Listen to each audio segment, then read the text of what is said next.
Hey, what's up, YouTube? So today I want to look at one of my favorite combinations. And that's the Hapax by Squarp, algorithmic sequencer and controller, along with the analog rhythm by Elektron. This combination provides a few huge advantages. The first of which is using the drum mode within the Hapax step sequencer. And what that allows you to do is to see how all the different patterns, all the different hits within the analog rhythm are layered on top of one another. So normally within the sequencer, the analog rhythm, you can only see one voice at a time.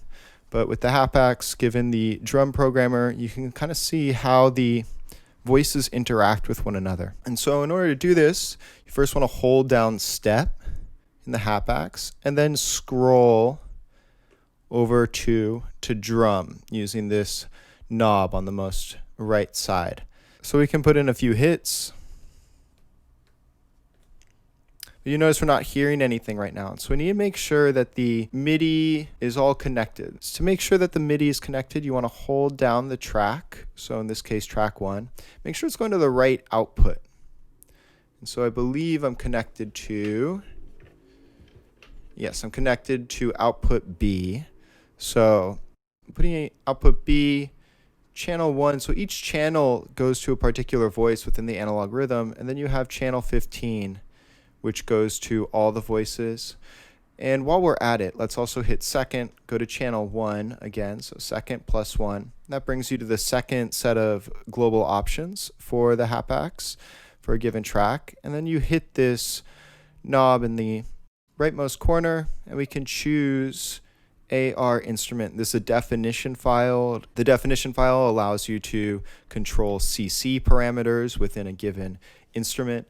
And so we have that loaded up. And if we put in our notes now, you can notice that the sequencer is going for the analog rhythm, but we're not hearing anything yet. And so we need to make sure that the MIDI notes the analog rhythms is receiving correspond to the MIDI notes that the Hapax is outputting. So let's go to our effects within the Hapax.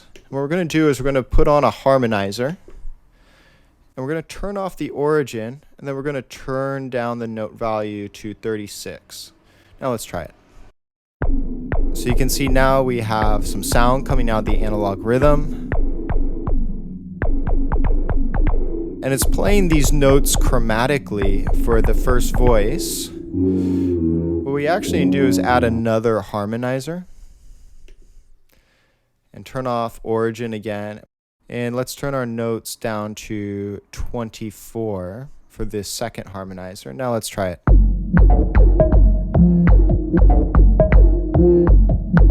So already here we have something you can't really get with the analog rhythm on its own. You have all the different voices laid out on a single track.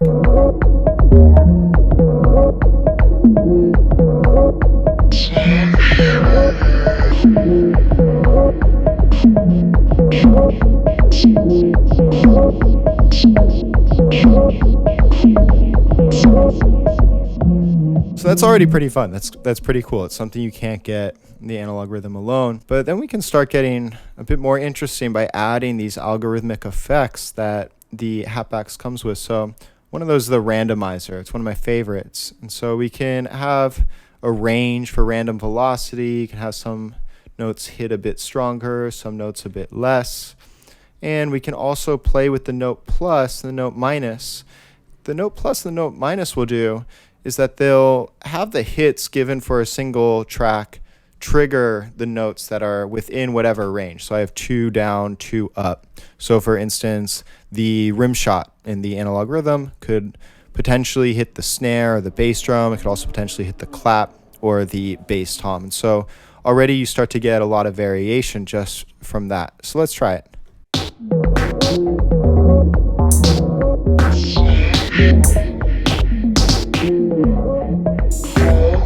So it sounds a little bit random.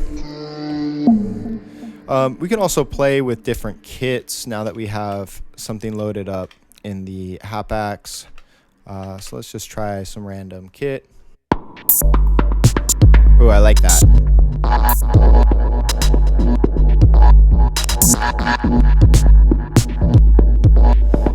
turn down the chance for our random.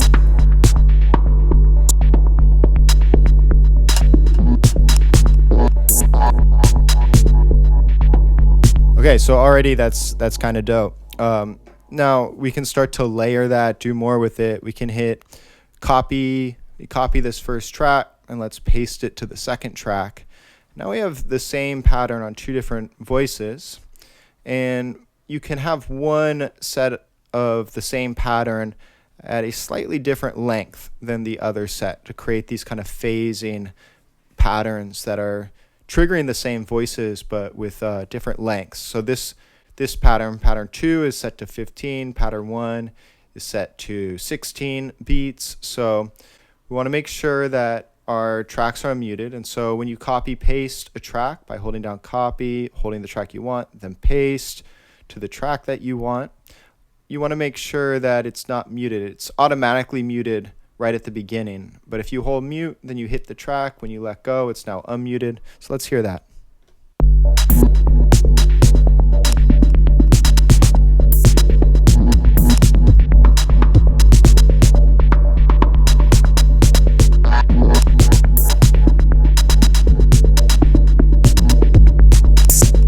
Okay, that's kind of dope. And once again, you know, because the sequence itself and the kit are totally separate, you're able to just load up different kits and see how they sound.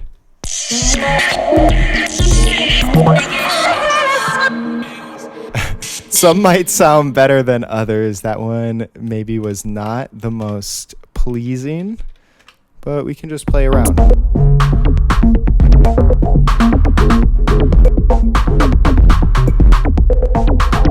Oh, this is sick. I like this.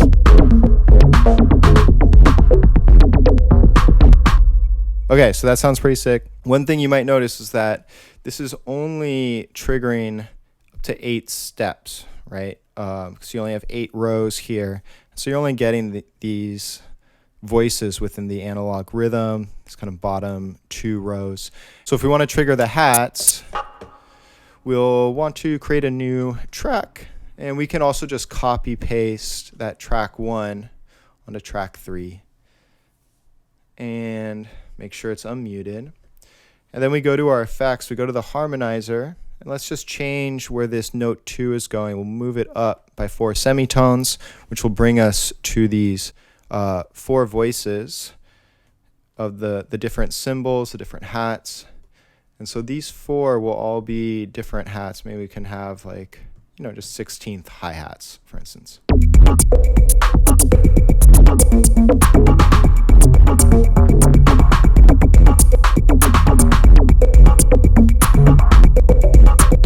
You can do so much more. It's kind of crazy, just the amount of options. So we're only going to go through some of the options. One of them is, of course, rolls, as well as conditional trigs. And so you have a set of conditional trigs that's a little bit more thorough than what the analog rhythm offers, which is one of the advantages of the Hapax, is just the sheer number of trig options here. So just kind of putting some random values. And of course, yeah, adding some rolls, get it. And you can get to a really fine and fast triggering. So the analog rhythm only goes up to 1/80th of a beat in terms of division. This goes 1/64th, 196, 128, 256. So it's very fine in terms of its resolution. So let's hear that.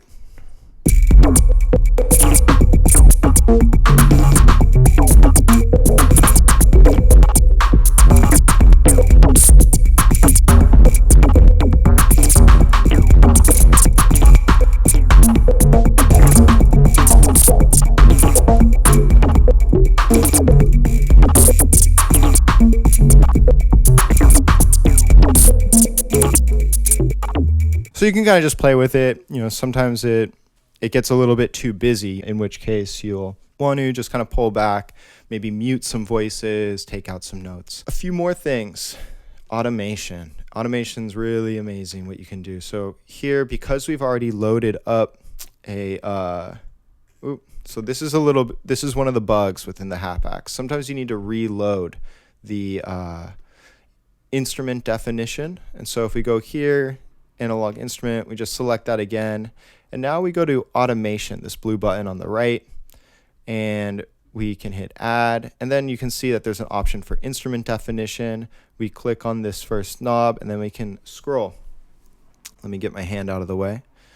And we can scroll, and so you can see there's the synth parameters, there's the sample parameters, and so there's so much you can do. Let's just do filter frequency. That's always kind of the obvious one, I feel like. And so just kind of putting in something random. You can see that changing. And so when we have it selected to channel 15, our auto channel, what that means that these parameters, whatever the automation is for the parameters, will go to the selected voice. So let's say we select this one. You can see that the filter is changing according to our sequence.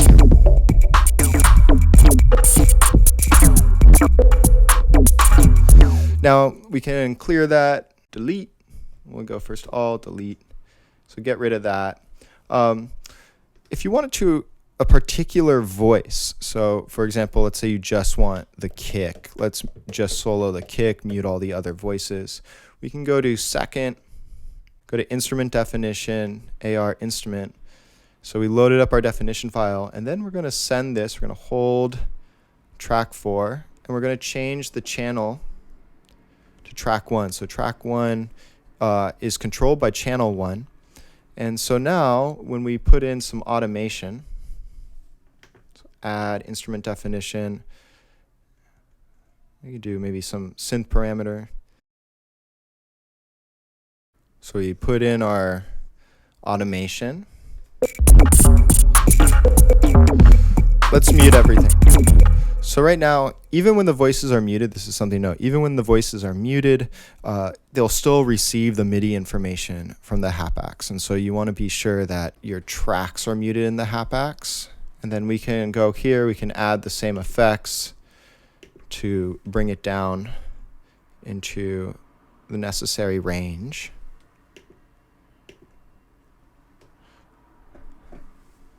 So bringing our notes down 36 and 24, turning off our origin.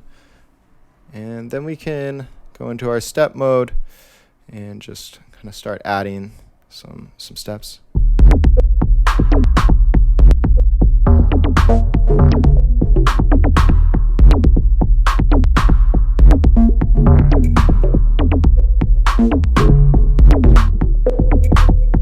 So our track 1 was still muted. So we mute that. Now we put in some of our hits, and nothing. Oh, so make sure that the output is going to channel B. There we go.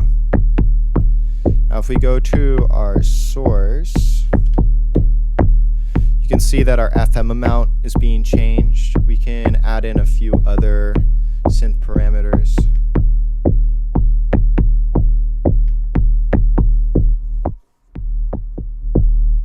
So synth 1, it's not intuitive in terms of how the synth parameters are mapped. For some reason, synth 1 connects to the level, which I would expect it to be synth 8 because it's in the 8th position.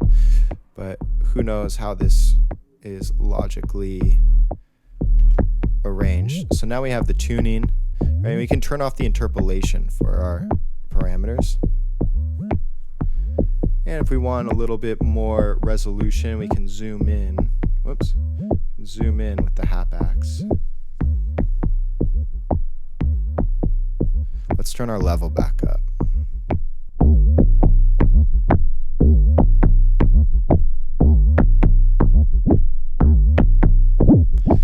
So I don't really like to play too much with the tuning.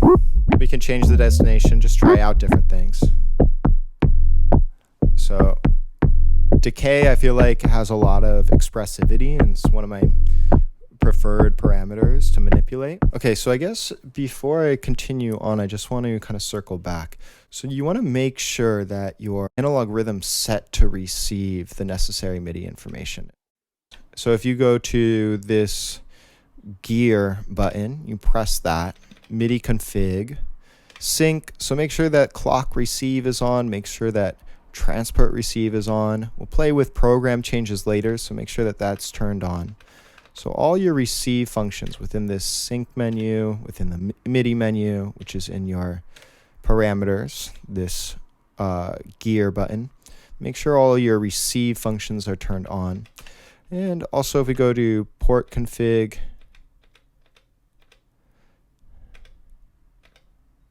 make sure receive notes is turned on. This is very important. So definitely turn on receive notes. And that's in your port config, once again, within the MIDI menu, which is in the MIDI config within the parameters. And here you can assign your channels in case you want to play with your channels later. Let's just hear what we have so far.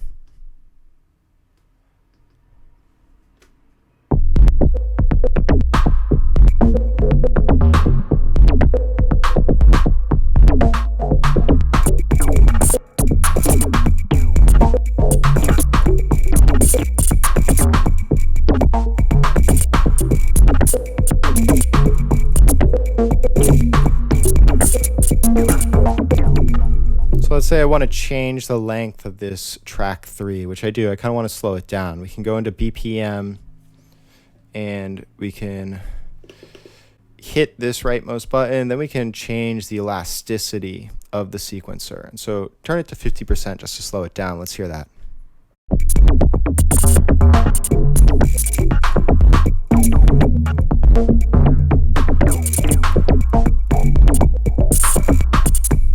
Okay, so that's kind of cool. Now, let's say you have a pattern you like. One of the advantages of using these two pieces together is that you can then go into your analog rhythm. So I just hit function page to bring up the pattern length. And then you can set your pattern. I'll set it to 64 just to record more. And then we can record what's coming out of the Hapax into the analog rhythm. One thing to note is that it won't record the rolls, unfortunately, since you only have one hit per step.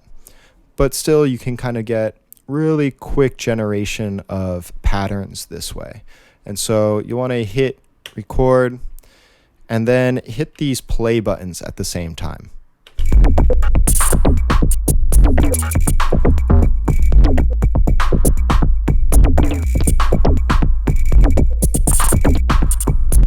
So now if we just listen to the analog rhythm without the Hapax,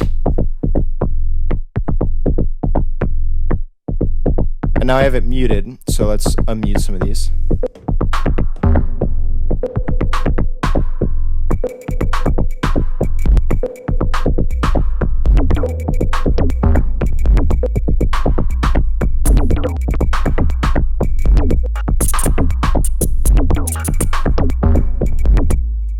So you can hear the timing's kind of weird, obviously with the roll portions, that because they don't record, you end up getting these delayed hits. And you can kind of correct this and make it really just gel by playing with the global quantize. I know it's kind of cheating to quantize, but if it sounds good, it sounds good. So for me, no rules are off. You know, I just want it to sound nice. So let's hear that.